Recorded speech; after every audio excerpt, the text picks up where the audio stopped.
L'épisode 38 de l'IGTV de Corner Street, ça démarre tout de suite. On est là, bien calé au shop. Chez vous, j'espère que ça va. Alors on s'installe, c'est parti.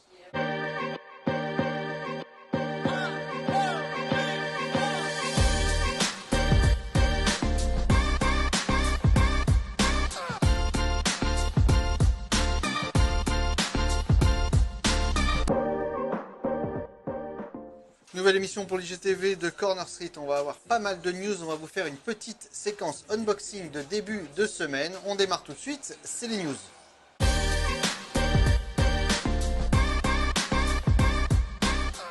Ces news, on les démarre tout de suite en parlant de Travis Scott. Travis Scott qui a sorti le week-end dernier sa Jordan 6 qui est partie. Sa Jordan 6 qui est partie en un claquement de doigts, ça a frustré beaucoup de monde, notamment un fan qui a écrit à Nike, à Travis Scott également, pour dire que c'était absolument anormal que les vrais fans de Travis Scott ne puissent pas avoir sa chaussure, que c'était eux qui payaient ces morceaux, c'est eux qui payaient ces albums, c'est eux qui le mettaient en haut des charts et en haut de tous les classements d'albums de hip-hop, et donc c'était normal qu'ils aient un petit peu un retour sur investissement de leur côté. Travis Scott a répondu directement à ce message en disant que sa voix ne resterait pas dans le vague. Donc voilà, on attend de voir ça. Alors est-ce que ce sera juste ce bon internaute qui recevra sa paire de Jordan 6 directement, ou est-ce que on se calera peut-être sur ce qu'a fait Kanye West, c'est-à-dire des Travis Scott pour tous, comme il a fait des Yeezy pour tous. Voilà, on attend de voir ça avec grande impatience. Et puisque la Jordan 6 de Travis Scott, on a tous pris un gros L dessus, et il y a des rumeurs comme quoi il y aurait cette fois-ci un modèle jaune qui sortirait en 2020. Le principe restera le même. Tout le peur sera recouvert de nubuck de très bonne qualité, avec également la petite pochette qui va bien ici pour y ranger les sous-sous. Voilà, on attend ça pour 2020. On vous tiendra au courant de l'éventualité de la confirmation de cette rumeur. Alors, le week-end dernier, on n'a attrapé ni la Jordan 6 Travis Scott, ni Xavier Dupont de Ligonnès, mais le 2 novembre prochain, peut-être que vous pourrez attraper cette très belle Yeezy 500 dénommée Soft Vision. Alors le rose, c'est pas encore une couleur qu'on peut voir sur la gamme Yeezy, donc c'est une belle petite nouveauté avec la semelle Adiprene et la outsole gomme. Ça fait toujours son petit effet, on adore ça. Le reste, c'est du classique, le nubuck, le cuir, le mesh, voilà. Rendez-vous début novembre pour cette Yeezy 500.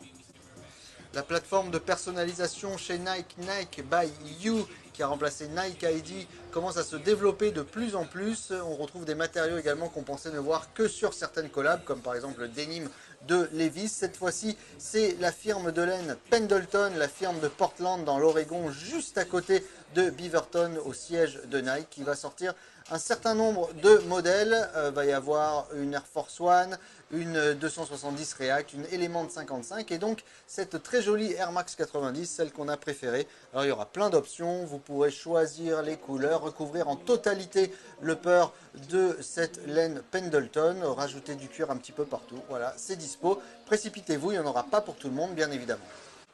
Petite collab sympa autour de la Air Max 90, il y a eu quelques coloris qui sont sortis, il y en a un autre qui arrive, c'est la collab avec les londoniens de Basement. Alors ici, c'est assez simple au niveau de la conception. On aime bien le petit quadrillage autour du col et puis le reste, c'est du nubuck de très belle qualité et du cuir gros grain gris et blanc et puis des swoosh amovibles. Alors ça, c'est toujours la petite plus-value pour personnaliser ses kicks et les mettre en mismatch. Voilà, cette Air Max 90 Basement qui sort cette semaine, ça va être du quick strike, faudra vraiment pas traîner. Et puis on parle souvent de la lignée Jordan, de la lignée Kobe, la lignée LeBron, elle aussi fait son retour dans la catégorie rétro. Nike commence à redistribuer un petit peu, à redistiller de manière assez sporadique en tout cas certains modèles de LeBron. Voici la LeBron 7 Red Carpet qui était la dernière qu'il avait portée lors de son premier passage à Cleveland, juste avant de partir du côté du Heat de Miami. Voilà, un très beau modèle noir et blanc avec tout le tour du pied blanc et puis un woven qui va entourer tout le coup de pied et puis du mesh sur la languette avec des touches de bleu sur des renforts en métal autour des lacets. Voilà, c'est une très belle paire. Il y a même un petit peu de patent leather tout en haut. Et puis, vous l'aurez reconnu certainement, la fameuse Air Unit que l'on retrouve également sur la fameuse Icon, cette collab avec John Elliott, dont on va parler dans quelques instants. C'est un modèle, cette LeBron 7 Red Carpet, qui sortira et qui sera dispo ici le 29 octobre prochain.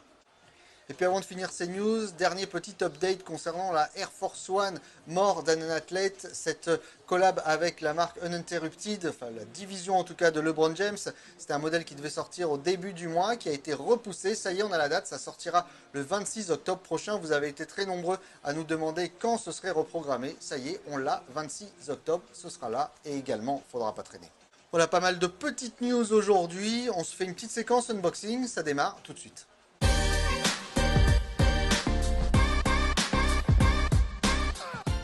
Cette séquence unboxing, on la démarre avec Nike. On vous parlait de la LeBron 7 et sa fameuse Air Unit qui faisait tout le tour du pied.